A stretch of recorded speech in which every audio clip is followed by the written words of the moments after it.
Coming up on Fox News at 9, we're just hours away from Election Day, but votes are already being counted in Polk County. We'll take you there.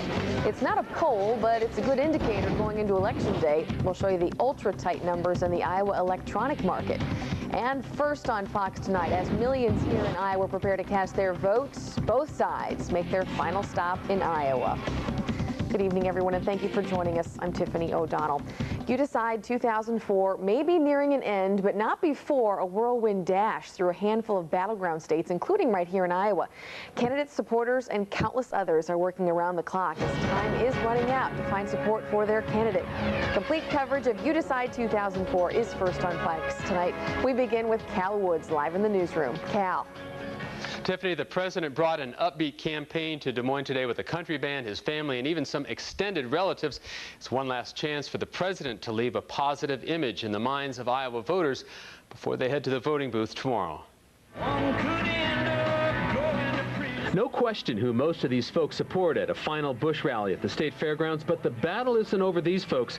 It's over voters like Samantha Phillips, one of the few yet to make up her mind. Right. I wanted to see what George had to say, you know, and kind of decide. I'm still leaning, not sure where I'm going to go with this. Senator Grassley introduced the president with an optimism the Republicans can change Iowa's tally from 4 years ago. It's just one day before we go from being a blue state to being a red state. And the president resumed some familiar themes, his unwavering vision and self-deprecating humor. Sometimes I mangle the English language. I get that from my father. But at all times, whether you agree with me or not, you know where I stand, what I believe, and where I intend to live. And did the president win over at least one in the crowd yet to be won over? No. I was leaning towards Kerry, and then today I come here, and I decided to lean, you know, I'm kind of leaning more towards George, so I don't know, we'll see. And Iowa was just one of several of the battleground states the president and his family visited today, but it is important, as one of the Bush daughters mentioned, they had been in Iowa earlier this morning, then they went up to Wisconsin, they came back to Iowa this afternoon. A busy day for the first family. Tiffany. Not a moment to waste. Cal Woods in the newsroom. Right. Thanks, Cal. Meantime, Vice Presidential candidate John Edwards was asking volunteers for one more day as he made a quick campaign stop in Des Moines today. Fox News at 9's Susie Robinette continues our team coverage and reports while the stop was quick, it's what volunteers say they needed. It's a whirlwind tour of several states for John Edwards today, a chance for him to thank the thousands of volunteers who have been working hard to get out the vote, and ask just one more thing. We need, though, to ask you to work one more day through tomorrow. Edwards said he and John Kerry have learned a lot from Iowans, especially since both candidates spent so much time here leading up to the Iowa caucuses. Edwards spoke to the packed room for only about 3 minutes, just enough time to get them fired up. Because one thing that I am sure of, and these are my last words to you today, tomorrow, Iowa's going to send John Kerry into the White House. All of us together. Thank you. For the volunteers working the phones, the quick rally was enough. That gives you a real good feeling to have the senator here, to have him shake your hands. I've been working here for 45 days, and I think we've got to win this election for John Kerry and John Edwards. We can't stand another 4 years of Bush. We all know the election on Tuesday will be very close. For that reason, John Kerry needs your vote. So as the final hours are ticking down to Election Day, the phone calls continue, and they won't let up until the polls close tomorrow night. Susie Robinette, Fox News at 9. From Iowa, Edwards went on to campaign in Ohio. Both are considered swing states in this election. Governor Tom Vilsack and Senator Tom Harkin are about to wrap up a 3-day, 17-city Iowa tour as the campaign comes to a close. Supporters waited at the Steelworkers Hall late this afternoon as U.S. Senate candidate Art Small warmed up the crowd. Harkin and Vilsack plan to visit every corner of the state in 2 separate tours and converge in several cities as part of the final Get Out the Vote effort. Volunteers are preparing to count early ballots in Polk County. More than 60,000 absentee ballots have been transported from the Polk County Election Office to the Convention Center. Today, paid volunteers could only remove the outer envelope. Workers will begin counting the ballots tomorrow morning. Tomorrow, Americans will elect the next president of the United States, and one way to track the winner is right here in Iowa at the University of Iowa. Fox News at 9's Tawna Rathie joins us now with what the futures market is saying about the future. Tawna. Well, Tiffany, the Iowa electronic market allows traders to buy and sell futures contracts based on who they think will win the presidential race tomorrow. And historically, the IEM has been right at predicting presidents. On the eve of the election, the Iowa electronic markets show the line is very fine between the presidential winner and loser. So it's just about as close as you can get. In fact, University of Iowa Associate Professor of Finance Tom Reitz says this is the closest it's ever been. Reitz is also a co-director of the school's web-based electronic markets. What you do is you deposit between $500 or $500 in an account with us, and you can use that money as your trading account in any markets that you have access to. The school is running two markets for the presidential race, a winner-take-all market where the trader earns $1 if the candidate they choose wins, and a vote share market where payoffs are based on the percentage of the popular vote won by President Bush and Senator John Kerry. At 6 o'clock tonight, John Kerry had 50.1% and President Bush 49.9%. The best forecast of what it's going to be tomorrow, according to our research, is whatever it is today. The Iowa electronic markets have been running since the 1988 presidential election with a 1.37% average prediction error. Reitz says the IEM is different than the fast and fluctuating polls that come out every week. So we ask people to forecast what everyone will do on election day, and that's different than pollsters who ask you who you will vote for if the election were held today. So our traders have to forecast what's going to happen in the future. Second, they have to put their money where their mouth is in trading. In polls, there's no real incentive to tell the truth. The Iowa electronic market is the only place you can legally bet on the presidential race in the U.S. And it's legal because it's used for research and educational purposes. The trading will continue throughout tomorrow. However, the markets are closed to new money investments at this point. Tiffany? Tawna Rathie, live in the studio. Thank you, Tawna. Well, a lot of eyes on the weather tomorrow. We know that can sometimes keep people home if it's going to be bad. Talking to all those volunteers at the polls, they want to get people out there, and it looks like the weather won't keep anybody away. Although today has been a rainy and gray, cool day out there. The rain lifting out of central Iowa. It does look like we'll dry off overnight tonight. And see temperatures dropping to the upper 30s. Clouds to start the day, but we'll have the sunshine by the afternoon, looking for highs in the low 50s. Coming up in your forecast, we'll see if we can keep that sunshine around. It's been a while since we've had a week where we've been able to do that. It has. Thanks, Ryan. Yeah. A Des Moines man faces vehicular homicide charges after a passenger in his car was killed in an accident. The story tops a look at news across Iowa tonight. Officials say 27-year-old Brian Caffrey smashed into a stopped car in Boone. Tests later found meth in his system at the time of the accident. 14-year-old Kirsten Hoeksma of Baxter was killed in that accident. An Iowa City man is dead following a farm accident, apparently crushed by a cow. 47-year-old Eugene Casper of Iowa City died on Saturday after he was apparently pinned against the wall by at least one animal. An investigation into the accident continues. A Linn County landfill has been shut down as county officials hope to make the best of new rules. The county closed the landfill so that another site could be filled in case new rules force them to shut it down at a later date. Still to come tonight, a rainy and cool day across the state, but that is nothing on what some out west are dealing with. Meteorologist Ryan Burchett updates our Foxcast and shows us some dealing with old man winter a little bit early. And later, flu shots in one Iowa town scrambling. We'll show you in Fox Family Health.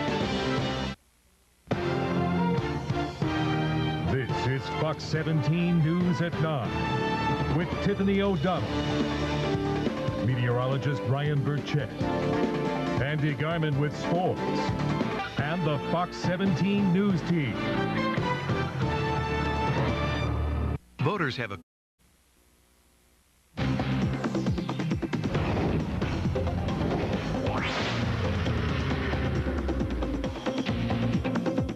Sounds like even Mother Nature is into this presidential election. She's going to make it easy for people to get out. All eyes are on it, and it does look like the weather's going to cooperate tomorrow. We got all the yucky stuff out today, as we saw temperatures only in the upper 40s to near 50 for our highs. Temperatures only moved a couple degrees today, and some fairly substantial rain in parts of the state where it's just been going on all day long. And the setup right now, low pressure off to our south and east, has been wrapping the moisture up around it, bringing it into Iowa, and the cool air filling in behind it as well. While we've been getting rain, though, back to the west in parts of Colorado, off to the south into New Mexico. Snow, as a matter of fact. Look at some of these pictures from the Denver area where they picked up over a foot of snow this weekend, even closing Interstate 25 for a time. They're still dealing with a little bit of snow in parts of Colorado as it pushes its way out of the state to the south, but Denver is drying off now. They'll get a chance to dig out from it. Just a sign of things to come, I guess, but not soon. Don't worry. We are going to clear off. The moisture is moving its way up out of the state right now. We do still have some showers in Iowa, but they are starting to taper off. We'll likely have some drizzle out there over the next couple hours. By about 2-3 a.m., the rain should pretty well be out of the state completely, and we'll be able to dry off a bit. Temperatures, well, they haven't moved much. Many of us saw highs in the upper 40s. We're still in the mid-40s. 46 for Iowa City, Des Moines, 45 in Carroll, Ames, Fort Dodge, Harlan, 44 in Cedar Rapids. The temperatures are cool across most of the Midwest. On the warm side of this system off to the south and east, some warmer temperatures, but you can see that cool air filling in. And where we had the snow, look at this, in the 20s right now in Denver, Scotts Bluff, Rapid City. Overnight tonight, that moisture lifts on out of here. We'll start the day off with clouds tomorrow. Will be a gray start, but the clearing line quickly moves from west to east as the day goes on. By midday, we'll have the sunshine back, and clear skies tomorrow night will spell a cool overnight, as many of us will be off into the 30s for our lows by Wednesday morning. Highs are going to stay a little cooler. It is November now, after all. Looking for highs right around the 50-degree mark tomorrow, and more the same as we head through to Wednesday. But for tonight, dropping into the upper 30s, those showers lift on out of here overnight. We'll have clouds to start the day tomorrow, clearing as the afternoon goes on, sunshine to look forward to, highs in the low 50s, and then tomorrow night will remain clear, drop into the mid to low 30s, as likely we'll have a frosty start to the morning. The Foxcast over the next 5 days has another chance for some light rain in here on Thursday, but the gray skies won't stick around long. Should have the sunshine back Friday.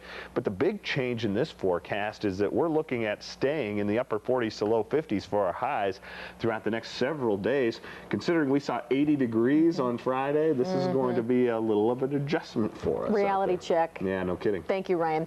Still to come tonight, voter turnout is expected to be high, but another high turnout event this year has been flu shot clinics. We'll take you to one in Fox Family Health. And later, Arnold for president, something he would like the chance. But does he? That and more later in the Fox Light. Contact your real estate professional. Salon services for Fox 17 News at 9 are provided by Signature Mail, Bella Salon, and Serenity.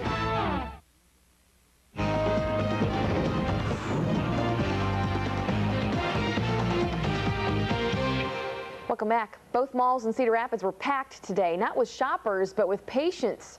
1,000 flu shots were distributed at the first of 2 flu shot clinics at both Lyndale and Westdale malls to those classified as high risk. The clinics were held from 9 to 3, but by 11:30, they had already given out vouchers for all available shots. It was a big crowd when we first walked in at 9 o'clock. People had been waiting for a few hours, so it was a little bit testy at first until we got our number system going and such, and then we moved them through very quickly. For those who weren't able to get a shot today, there will be another clinic Wednesday from 9 to 3 at Lyndale and Westdale. Still, health officials recognize they probably won't have enough doses for everyone wanting a shot. For all the ups and downs in the world of business, here's Fox's Dagan McDowell.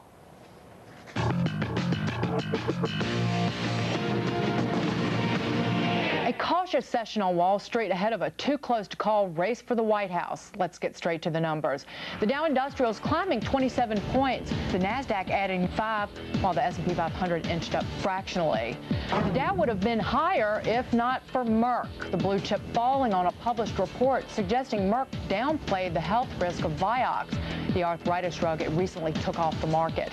That stock sliding 10%. Oil prices diving in Monday's trading, taking crude below $50 a barrel for the first time in almost a month. Energy analysts saying a win for John Kerry could mean lower crude prices. Looks like Americans are out there buying again. Consumer spending jumping 0.6% in September after slipping in August. Personal incomes moving higher, also up 0.2% in September. Finally, Delta Airlines landing a $500 million funding deal with a unit of General Electric as the struggling airline scrambles to avoid Chapter 11. The latest round of funding comes as Delta pilots begin voting on a cost-cutting package that would save the carrier about $1 billion a year. That's business. I'm Dagan McDowell. Jared Aarons up next with sports, but first, as always, your Fox Stocks.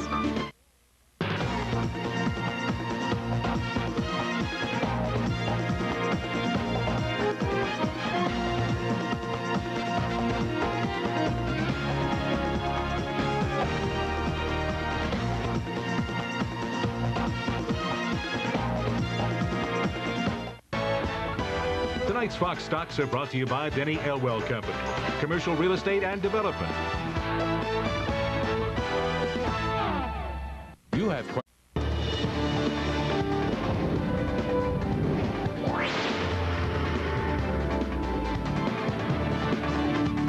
Jared Aarons in for Andy Garman and some accolades for UNI player. You know, it's one of the oldest adages in sports. Once your team starts winning, your players start winning awards. And as for UNI wide receiver Justin Surnsey, well, he got a lot of firsts in Saturday's game against SMU. First game with double-digit receptions, first game with over 160 receiving yards, and now his first ever Offensive Player of the Week award from the Gateway Conference. Surnsey, a junior, hauled in 10 catches for 190 yards and 2 touchdowns against the Bears this weekend.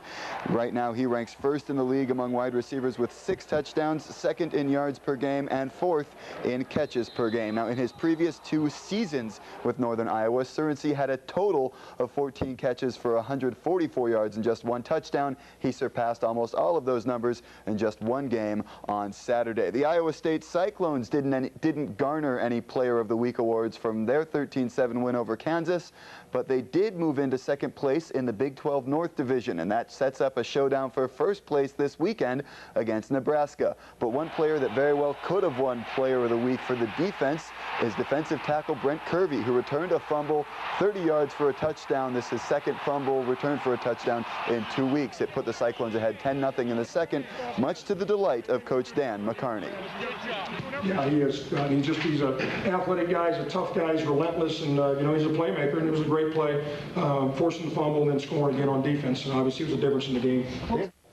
The Iowa Hawkeyes still don't know how long they'll be without fullback Aaron Mickens, who was injured on this play early in the first quarter of Saturday's game. Take a slow-mo look. He was hit helmet to helmet by Illinois' Morris Virgil. It's legal, though, and he suffered a mild concussion. Mickens was taken off the field in an ambulance as a precaution. Coach Kirk Ferentz has not set a timetable for his return, so redshirt freshman Tom Bush will be the starting fullback for next weekend's game against Purdue. The Hawkeyes aren't the only team dealing with injuries right now. Before the season has even started, the Drake basketball team has suffered its first owie. Sophomore guard Nick Grant will be out 8 to 10 weeks with a broken right foot. The injury occurred in practice when he stepped on teammate Nick Ritchie's foot. Drake coach Tom Davis calls it a freak injury. So injuries already starting all over the place for the Hawkeyes. They're now down to their 7th string running back. All over the backfield, people are going down like flies. It's an epidemic. Thanks so much, Aaron. Jared, sorry. There you go. Jared Aarons. Yeah, exactly. Still to come tonight, he has delighted and frightened fans of the series with books, and then on the big screen, now it appears Hannibal Lecter isn't gone yet. We'll explain in the Fox Light.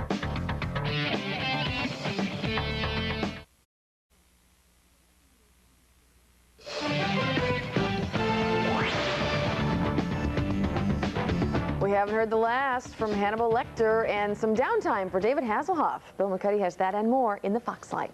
Hollywood types probably wish we were a little less up close and personal. Here's your Fox Light. No more sex on the beach for David Hasselhoff, at least not the drink called that. The Baywatch star is off to an alcohol treatment program. There's a nice one in Malibu, David. All this after pleading no contest to drunk driving. Would you pay a little over $6 million to see supermodel / Uber wave Kate Moss naked? That's what Christie's auction house says it'll cost you, and she won't even be there. A painting of a naked and pregnant Moss by one of Britain's leading artists is expected to go on the auction block. Arnold Schwarzenegger says even though he supports an amendment to the Constitution allowing foreign-born Americans to run for president, he's not interested in the job. Has he told Maria she doesn't get to be a first lady? Uh-oh. Eminem claims fame makes him feel like he's living in a cage and that he never knows whether a woman is interested in him or his success. Trust me, Marshall, it's your success. Finally, ever wondered what made Hannibal a cannibal? The answer will come when Thomas Harris's new novel about the serial killer Hannibal Lecter, Behind the Mask, is published next year. Foxlight thinks it's obviously because Sir Anthony Hopkins enjoys chewing the scenery. That's the latest action from Hollywood, and I did all my own stunts. I'm Bill McCuddy, Fox News. The Foxcast not so scary. No, it's looking much less scary over the next few days. As we get that sunshine back, it is going to be cool, but folks, it is November in Iowa. Chances for rain by Thursday, but for the most part, looks to be a nice week. And the most important thing is that we have a nice day for Election Day, so we don't have no excuses to get out to the polls. The weather's going to cooperate. Absolutely. If you haven't voted already, which just thousands of Iowans have really taken advantage of that absentee voting, but if you haven't done it yet, make sure you get out there. It's going to be a good one, folks, and we'll be there watching all the action from strategic points in and around the area, so tune us on as well. Sure. We're out of time. Thanks for joining us, and we'll see you right back here tomorrow night for your news 1 hour earlier, Fox News at 9.